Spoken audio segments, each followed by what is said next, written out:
Welcome to Etude number 12, part 4, the final part. This has been all for the Villa-Lobos 12 and 12 challenge, 12 etudes across 12 months, and we have completed it. So thank you very much for joining in and getting there through this fantastic year.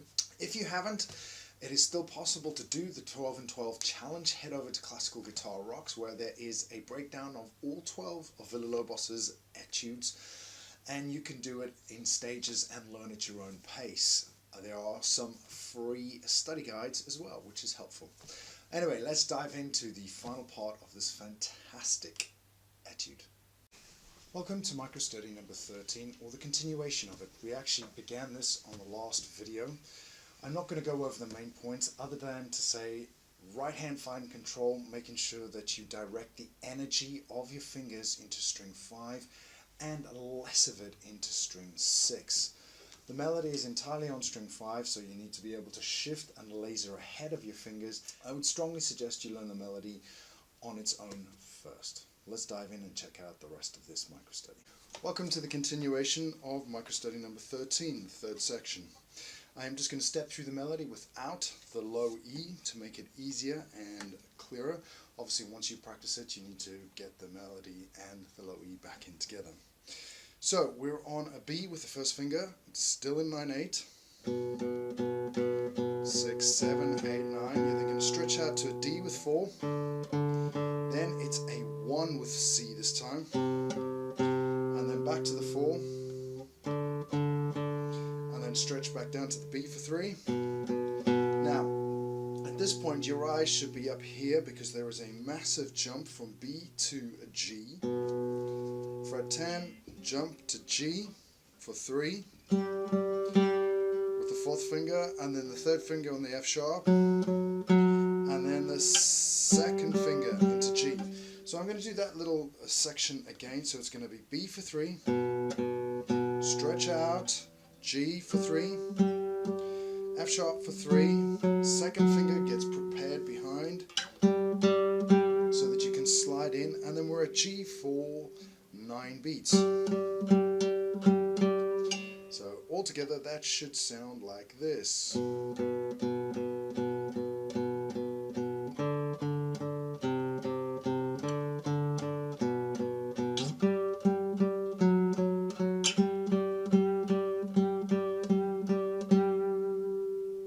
Is the next section. From this point, we then going to stretch out again, this time to the high C. So we've made a complete.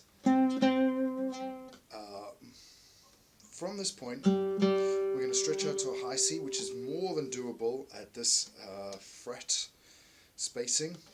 So it's up to C for 6 beats with finger 4, and then down to an A for 3 beats with finger 2.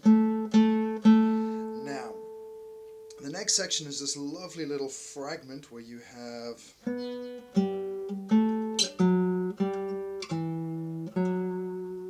that lovely little fragment, and obviously this is 1 beat per note.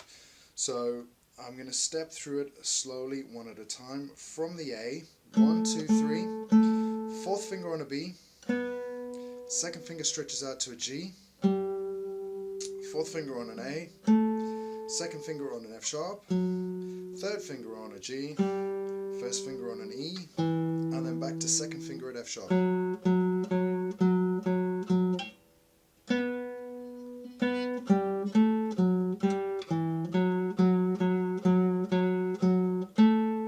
then we're into the next bit.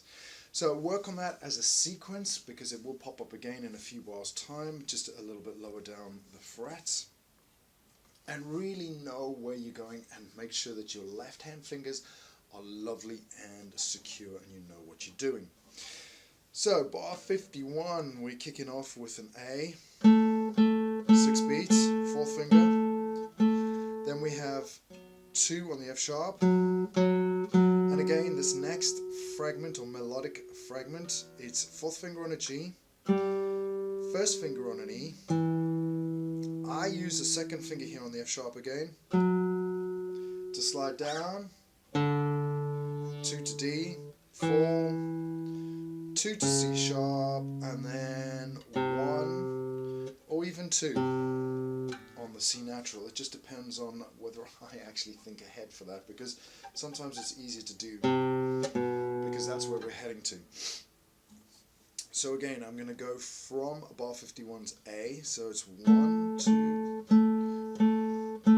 3, fragments, G, E, F sharp, D, E, C sharp, C natural, 9,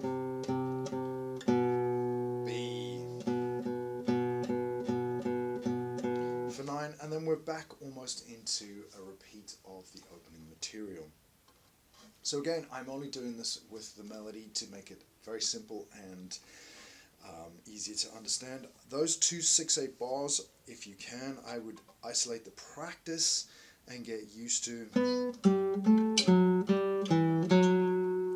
that one, and then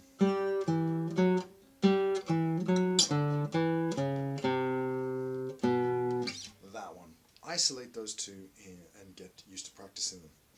And bar 54, it is back to the opening material. First finger on a B for 9, stretch up for 4 for 3, stretch out to 4 for 3 on a D, C, D, back to 1, stretch out to E,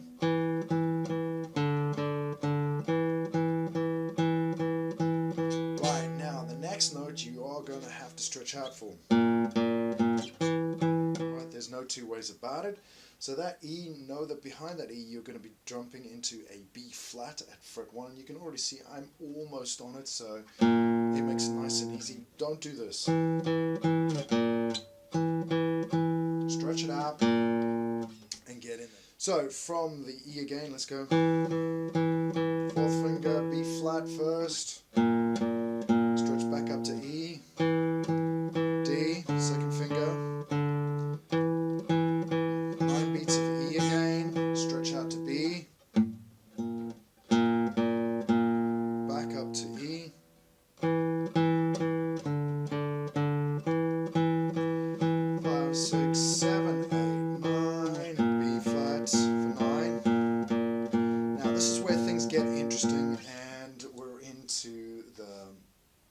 Next micro study for a primer before we come back to this micro study.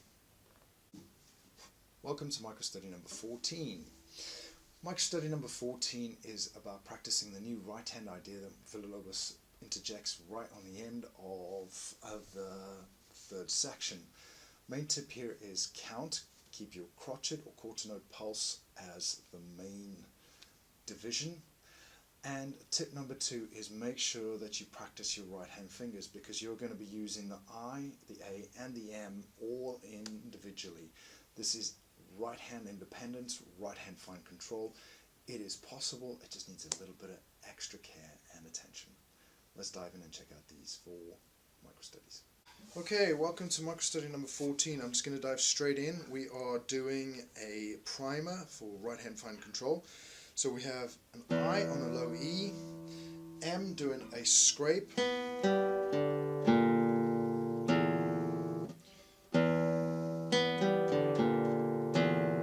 like that for the first one, just to get used to this idea. The next bar along adds in the B flat melody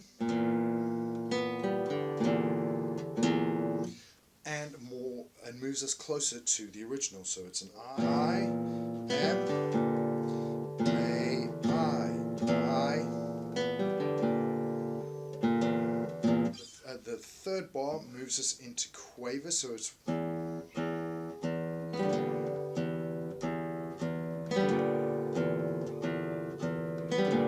so we're trying to get a steadier tempo. The first 2 were just getting the right hand fingers, and then the final bar literally has the B flat and the E together.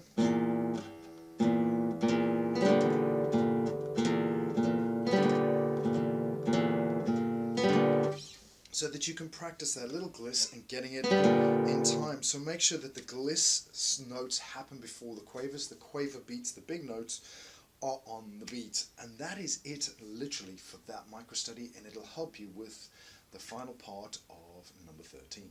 Welcome to the final part of micro study number 13.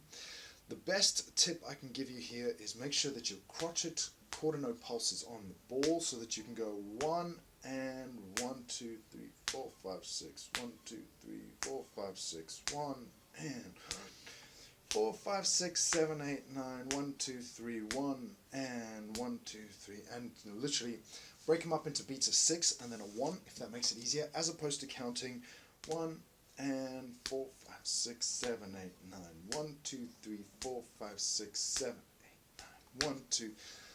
It makes it slightly easier just to do the 1 and as opposed to, and then bust it up into 6s or 9s or a little bit more.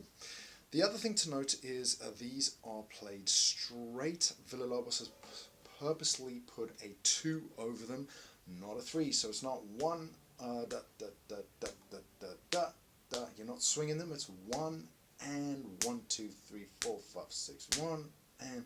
He's making sure that there is a straight rhythm there. Again, probably because we're in a Latin style. Once you can do the 1 and, so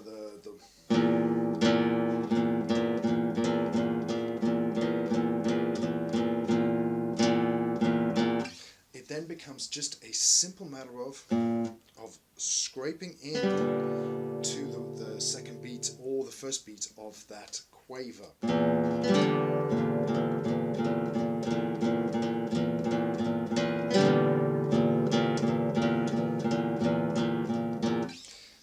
And so it's not too difficult to do.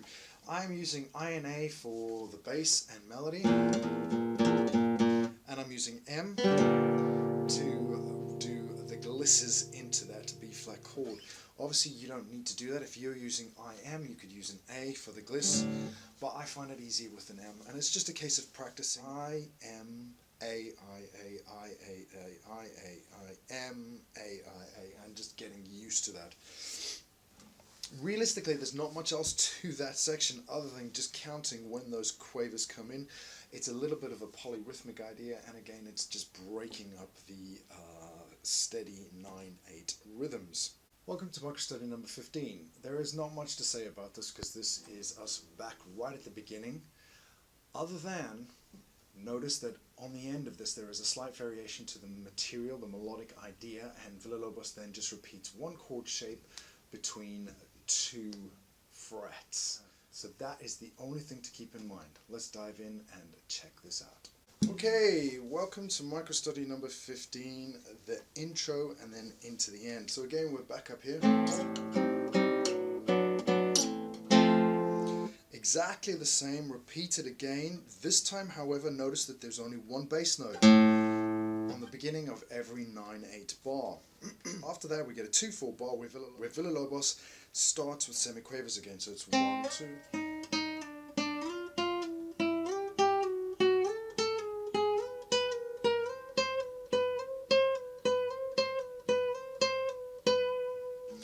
And the semiquavers move back out to triplets.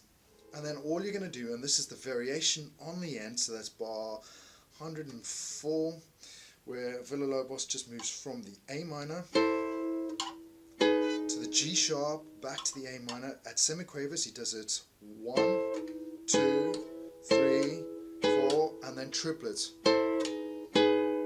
So if I do that again. And then we're into the final micro study and the big ending.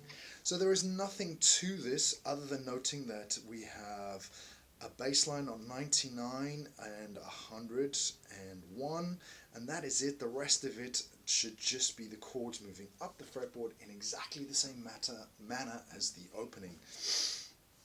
So let's take a look at this in slow motion.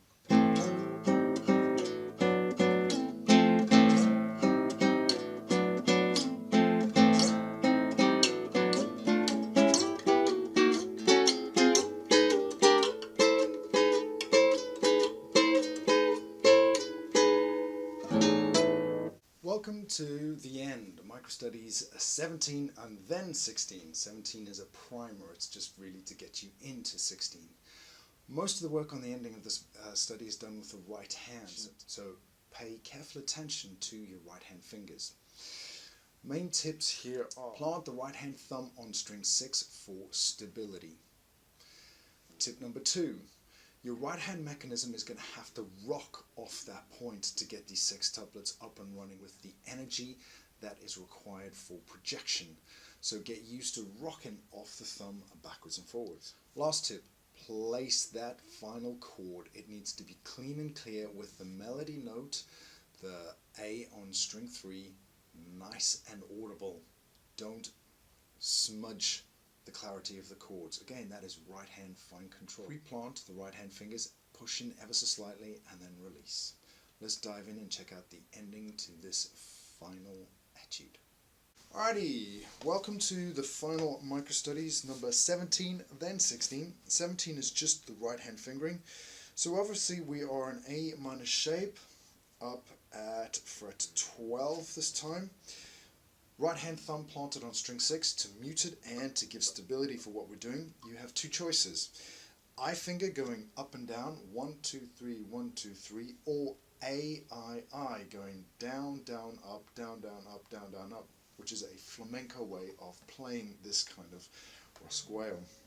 So the I1 sounds a little bit like this.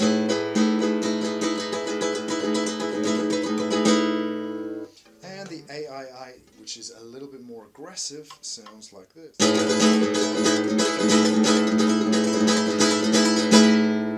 Either way, that is micro study number 17. Pick your poison and practice and run with it.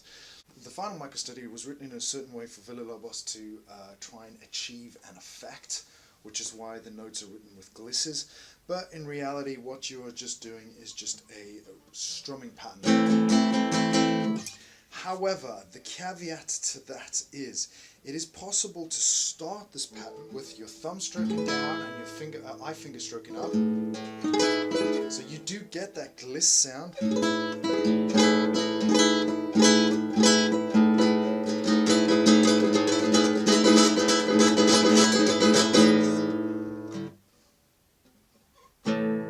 And into that final chord. So the choice is yours. It's a musical choice. I literally would start it and build it up. So it's more like harp glisses.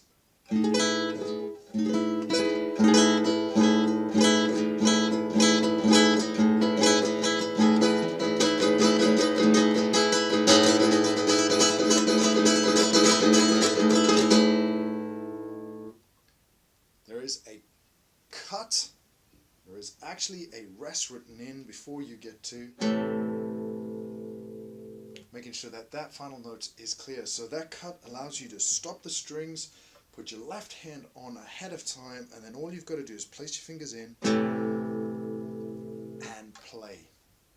There is not much else to that ending other than those points. I actually go thumb, index, into I to prepare my thumb, and then into, once I've got top speed and I really want to make that loud. And that is it. That is the end to this final etude. Thank you very much for joining me on this massive journey. For those of you still on the journey, please keep at it. There are quite a few people that have now completed it. It is worthwhile getting an understanding of all of this fantastic music. Thank you very much for staying until the end of this video. This has been part of the 12 in 12 of Villa-Lobos challenge, 12 etudes across 12 months. And it's all hosted by classicalguitarrocks.com. There are now a ton of lessons supporting all 12 of Villa-Lobos' etudes, along with a host of other free lessons, all aimed at getting you up to an intermediate to advanced level of classical guitar playing. Head over there, grab yourself some free stuff, and hopefully some 6-string inspiration as well.